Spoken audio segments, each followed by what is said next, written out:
Phoenix friends എന്റർടൈൻമെന്റിലോട്ട് ഏവർക്കും സ്വാഗതം. വരവ് ജോജു ജോർജിന്റെ വരവ്, സംവിധായകൻ ഷാജി കൈലാസിന്റെ വരവ്, കഥാതിരക്കഥ സംഭാഷണം AK സാജന്റെ വരവ്, ഇവരുടെ എല്ലാവരും കൂടെയുള്ള ഒരുമിച്ചുള്ള വരവ്, കൂട്ടത്തോടെയുള്ള വരവ്, വെറുതെ ഉള്ള വരവ്, എന്തിനോ വേണ്ടിയുള്ള വരവ്, തിരിച്ചു വരവ്, ഇതൊക്കെ എന്താണെന്ന് എനിക്ക് മനസ്സിലാവത്തില്ല. ആർക്കോ വേണ്ടി വന്ന ഒരു വരവ് പോലെ തോന്നിയത്. ഇമാതിരി വരവും കൊണ്ട് ഇനി ഈ ഭാഗത്തോട്ടൊന്നും വരരുതേ എന്നുള്ളൊരു അഭിപ്രായം മാത്രമേ ഉള്ളൂ. ഇതിന്റെ സിനിമാറ്റോഗ്രാഫി കൈകാര്യം ചെയ്തിരിക്കുന്നത് ശരവണനാണ്. ഇതിനകത്ത് ജോജു ജോർജിനെ കൂടാതെ അർജുൻ അശോകൻ, ദീപക്, അതേപോലെ തന്നെ അഭിമന്യു, തിലകൻ, മുരളി ഗോപി, ബാബുരാജ്, സാനി അയ്യപ്പൻ, ബൈജു ഉണ്ട്, അതേപോലെ അസീസ്, വാണി വിഷ്ണുനാഥ്. ശരിക്കും പറഞ്ഞാൽ വൺ താരനിര തന്നെ അണിനിരുന്ന ഒരു സിനിമയാണിത്. ലാലേട്ടനെയും മമ്മൂക്കനെയും സുരേഷ് ഗോപിനെയൊക്കെ വെച്ച് കിഡിലൻ മേക്കിങ്ങിലൂടെ ബമ്പർ ഹിറ്റുകൾ സൃഷ്ടിച്ച നമ്മുടെ ഷാജി കൈലാസ് ചേട്ടൻ പിന്നെയും പിന്നെയും വന്ന് നശിപ്പിക്കുകയാണല്ലോ എന്ന് പറയുമ്പോൾ സങ്കടമുണ്ട്. അദ്ദേഹത്തിന്റെ വില അദ്ദേഹം തന്നെ കളയുകയാണ്. ഈ കാലഘട്ടത്തിൽ എങ്ങനെയാണ് കഥ പറയേണ്ടതെന്നോ എങ്ങനെയുള്ള തിരക്കഥകൾ കൈകാര്യം ചെയ്യണമെന്നോ ഒന്നും അറിയാത്ത രീതിയിലാണ് അദ്ദേഹം മുന്നോട്ട് പോയിക്കൊണ്ടിരിക്കുന്നത്. അങ്ങനെയാണ് ഇങ്ങനെ വരരുതേ എന്നുള്ളൂ. കാരണം പുതിയ തലമുറയുടെ കൂടെ നിന്നിട്ട് ചിന്തിച്ച് അവരെയും കൂടെ കൂട്ടുപിടിച്ചിട്ട് നിങ്ങൾ സിനിമ കൈകാര്യം ചെയ്യണമെന്നാണ് ഒരു അഭിപ്രായം മാത്രമാണ് എനിക്കുള്ളത്. പിന്നെ പണ്ട് കാലം ഒരു 2007 കാലഘട്ടത്തിലൊക്കെ ഇറക്കിക്കൊണ്ടുവരേണ്ട ഒരു സിനിമ ആ രീതിയിലാണ് ഈ സിനിമ കൈകാര്യം ചെയ്തിരിക്കുന്നത്. ആ സമയത്ത് ഇറങ്ങിയാൽ പോലും ഇതേ മേക്കിംഗ് ആണെങ്കിൽ പടം വിജയിക്കില്ല. പിന്നെ നമുക്കറിയാം ലാലേട്ടൻ്റെ ആണെങ്കിലും മമ്മൂക്കയുടെ ഒക്കെ സിനിമകളാണെങ്കിലും നമുക്കറിയാം ആ കഥാപാത്രങ്ങളെ വെറും ഭയങ്കര മാസമായിട്ട് അവർ അവതരിപ്പിച്ചിട്ടുണ്ട്. എന്ന് വിചാരിച്ച് വലിയ മീശ വിരിക്കല്, ഇങ്ങനെ ചെറുതായിട്ടുള്ള മീശ വിരിക്കലും മുണ്ടുമടക്കി കുത്തും മാത്രമല്ല, അതിനകത്ത് ജീവനുണ്ടായിരുന്നു. കഥാപാത്രങ്ങൾക്കൊക്കെ ഒരു ജീവനുള്ള കഥാപാത്രങ്ങൾ, നായകനാണെങ്കിലും വില്ലനാണെങ്കിലും അവർക്കെല്ലാം ഒരു ഒരു പവർ ഉണ്ടായിരുന്നു. പിന്നെ കഥ പറയുന്ന രീതിയാണെങ്കിലും ഒന്നും ഉണ്ടാവില്ല ആ സിനിമയിൽ. കാരണം ഇവർ ആദ്യം തന്നെ വന്ന് എതിരുന്നു, ഒരാളെ കൂട്ടത്തിലുള്ള ആളെ നശിപ്പിക്കുന്നു, അല്ലെങ്കിൽ കൂട്ടത്തിൽ നിൽക്കുന്ന ഒരാളെ കൊല്ലുകയോ അല്ലെങ്കിൽ അവർക്ക് എന്തെങ്കിലും മൃത്യുവോ ചെയ്യുന്നു, അതിന് പ്രതികാരം ചെയ്യുന്നു, ഒന്നെങ്കിൽ വില്ലനെ കൊല്ലുന്നു അല്ലെങ്കിൽ വില്ലനെ അടിയറവ് പറയിക്കുന്നു. ഇതാണ് ആ സിനിമ. ഇത്രയേ അവർ പറയുന്നുള്ളൂ. പക്ഷെ അതിനകത്ത് അവരുടെ മേക്കിങ്, പ്രകടനങ്ങൾ, മ്യൂസിക്, ബാക്ക്ഗ്രൗണ്ട് സ്കോർ, മറ്റുള്ള എല്ലാം ഒത്തു വന്ന് കിഡിലൻ പടമായി മാറുകയാണ്. ഇതിലോട്ട് വരുമ്പം അതേ പാറ്റേൺ ആണ്. ആ പണ്ടത്തെ പാറ്റേണിൽ കഥ പറച്ചിലൊന്നും ഇപ്പോഴത്തെ കാലത്ത് ഒരു കുട്ടിക്ക് ഇഷ്ടപ്പെടില്ല. അപ്പം നമ്മൾ കാലത്തിനൊത്ത് മാറിയില്ലെങ്കിൽ ഇമാതിരി പണി കിട്ടും. എന്താണ് ചെയ്തു വെച്ചിരിക്കുന്നത്?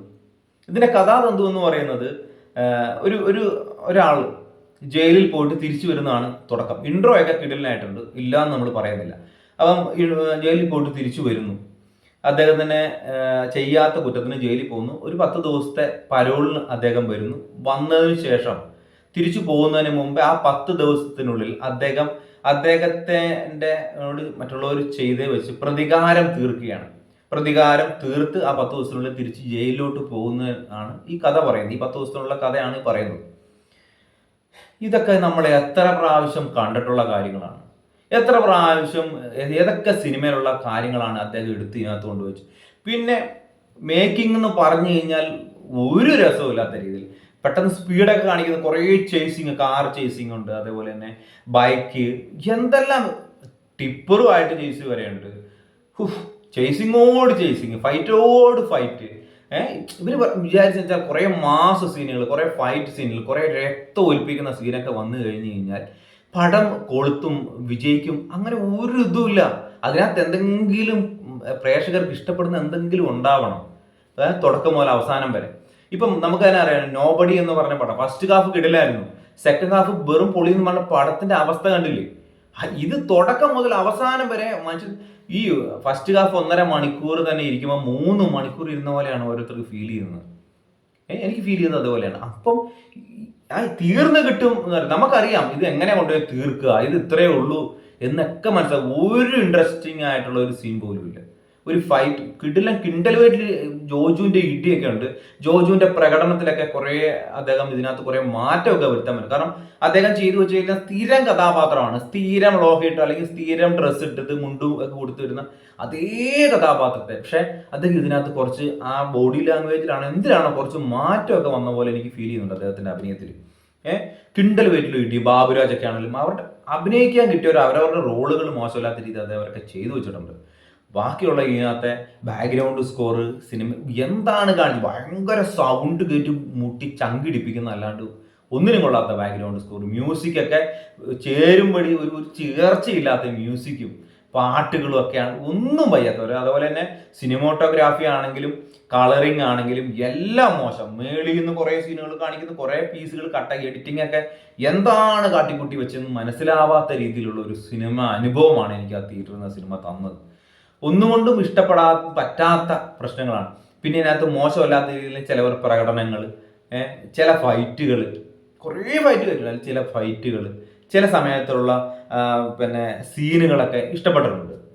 ഇപ്പം കുറേ ഉള്ളപ്പോൾ അതിനകത്ത് ചില സീനുകൾ ഇഷ്ടപ്പെട്ടിട്ടുണ്ട്. അതുപോലെ തന്നെ ഫൈറ്റുകൾ അല്ലെങ്കിൽ ചില പ്രകടനങ്ങൾ കാണാൻ പറ്റുന്ന നല്ല മുഹൂർത്തങ്ങളൊക്കെ സിനിമയിൽ പക്ഷെ മൊത്തത്തിൽ നോക്കുമ്പോൾ നമുക്കൊന്നും സിനിമ കഴിഞ്ഞ് ഇറങ്ങി വരുമ്പോൾ ഒരു ടച്ചിങ് ആയിട്ടുള്ള ഒരു സീൻ പോലും ഇല്ലാത്ത ഒരു സിനിമയായിട്ട് തോന്നി. പ്രത്യേകിച്ച് ഇപ്പോൾ ഷാജി കൈലാസ് എന്ന് പറയുന്ന ആ ഒരു ജീനിയേഴ്സിൻ്റെ കയ്യിൽ നിന്ന് ഇമാതിരി അവരാത്ത പടം വന്നല്ലോ എന്ന് പറയുമ്പോഴുള്ള വിഷമമാണ് ഏറ്റവും വലിയത്. ഈ ഒരു സിനിമ കണ്ടവരങ്ങൾ നിങ്ങളുടെ അഭിപ്രായങ്ങൾ കമൻ്റായിട്ടൊന്ന് അറിയിക്കണം കേട്ടോ. പിന്നെ എൻ്റെ ഇതിൽ ഒരു flop, average, hit, super hit, mega hit എന്നീ ഗണത്തിൽപ്പെടുത്തുമ്പം ഒരു ഫ്ലോപ്പ് സിനിമയായിരിക്കും എന്ന് തന്നെയാണ് എനിക്ക് തോന്നുന്നത്. അപ്പോൾ നിങ്ങളുടെ അഭിപ്രായം എന്താണ്, നിങ്ങൾ കമൻ്റായിട്ട് അറിയിക്കുക. വീഡിയോ ഇഷ്ടപ്പെട്ടെങ്കിൽ ലൈക്ക് ചെയ്യുക, ഷെയർ ചെയ്യുക. സബ്സ്ക്രൈബ് ചെയ്യാത്തവർ സബ്സ്ക്രൈബ് ആയിട്ട് ഒന്ന് സപ്പോർട്ട് ചെയ്യാം. നമുക്ക് മറ്റൊരു വീഡിയോ ആയിട്ട് വരാം. ബൈ.